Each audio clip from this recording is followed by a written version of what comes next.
Accounting no problem में आपका स्वागत है। मैं हूं आरती। टेली प्राइम की इस वीडियो सीरीज के आज के अध्याय में आप जानेंगे गोल्डन रूल्स ऑफ अकाउंटिंग क्या हैं। इससे पहले वाली वीडियो में आपने जाना कि अकाउंट क्या है और अकाउंट्स कितने प्रकार के होते हैं। अब हम आपको बताएंगे कि जब कोई ट्रांजैक्शन होता है तो सबसे पहले देखा जाता है कि ट्रांजैक्शन में प्रभावित होने वाले दोनों खाते कौन से हैं और किस प्रकार के हैं, और फिर कुछ नियमों के अनुसार जिन्हें गोल्डन रूल्स ऑफ अकाउंटिंग कहते हैं, किस खाते को डेबिट और किस खाते को क्रेडिट करना है ये निर्णय करना होता है। जैसा कि हमने आपको पिछली वीडियो में बताया था कि खाते 3 प्रकार के होते हैं, तो आइए पहले इन तीनों टाइप के खातों के लिए गोल्डन रूल्स ऑफ अकाउंटिंग को समझ लेते हैं। सबसे पहले देखते हैं व्यक्तिगत खातों के लिए नियम, यानी rules for personal accounts.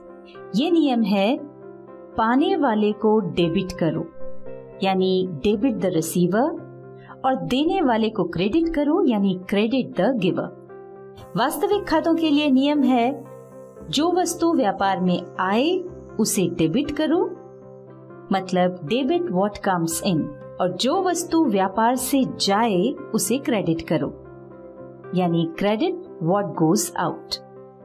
Nominal accounts यानी नाम मात्र के खातों के लिए नियम है, सभी खर्च एवं हानियों को डेबिट करो, मतलब debit all expenses and losses, और सभी आय और लाभों को क्रेडिट करो, यानी credit all incomes and gains. अभी जो हमने गोल्डन रूल्स बताए उनमें जो टर्म्स आई हैं उसमें से इनकम और एक्सपेंसेस के बारे में हम पहले ही बता चुके हैं। अब हम लॉसेस और गेन्स के बारे में बता देते हैं। सबसे पहले देखते हैं हानि यानी लॉसेस क्या होते हैं। जब व्यय या खर्च मतलब एक्सपेंसेस राजस्व यानी रेवेन्यू से अधिक होते हैं तो व्यय का आधिक्य यानी ज्यादा खर्च हानि कहलाता है, जो पूंजी में वृद्धि की बजाय कमी करता है। इसे एक उदाहरण से समझ लेते हैं। मान लीजिए हमें रेवेन्यू के रूप में 10,000 रुपए प्राप्त हुए और इस रेवेन्यू को प्राप्त करने के लिए हमने 12,000 रुपए खर्च कर दिए। इसका मतलब ये हुआ कि हमें 2,000 रुपए की हानि हुई। पूंजी पर इसका प्रभाव ये होगा कि पहले हमारी पूंजी 1,00,000 रुपए थी, जो अब 2,000 रुपए घटकर 98,000 रह गई। अब लाभ क्या होता है ये समझ लेते हैं।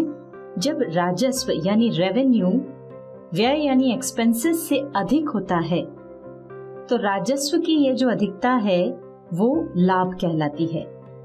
ये एक प्रकार की मौद्रिक प्राप्ति है जो व्यवसाय के व्यवहार के फलस्वरूप प्राप्त होती है। जैसे हमें रेवेन्यू के रूप में 2,00,000 रुपए प्राप्त हुए और इस रेवेन्यू को प्राप्त करने के लिए हमने 1,50,000 रुपए खर्चा किए, तो इन दोनों का 50,000 रुपए का अंतर लाभ यानी प्रॉफिट कहलाएगा। पूंजी पर इसका प्रभाव ये होगा कि पहले हमारी पूंजी 1,00,000 रुपए थी, जो अब 50,000 रुपए बढ़कर 1,50,000 रुपए हो गई है।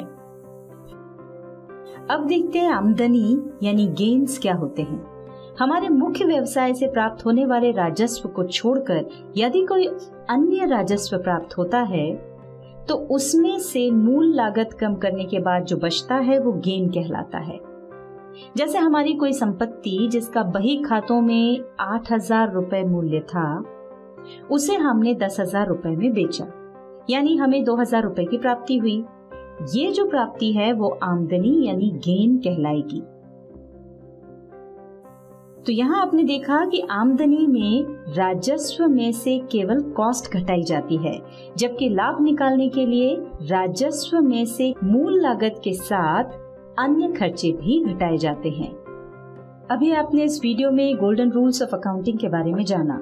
इसके बाद वाली वीडियो में हम इन नियमों का उपयोग करना और मैनुअल अकाउंटिंग की प्रोसेस के अंतर्गत आने वाले जर्नल के बारे में बताएंगे।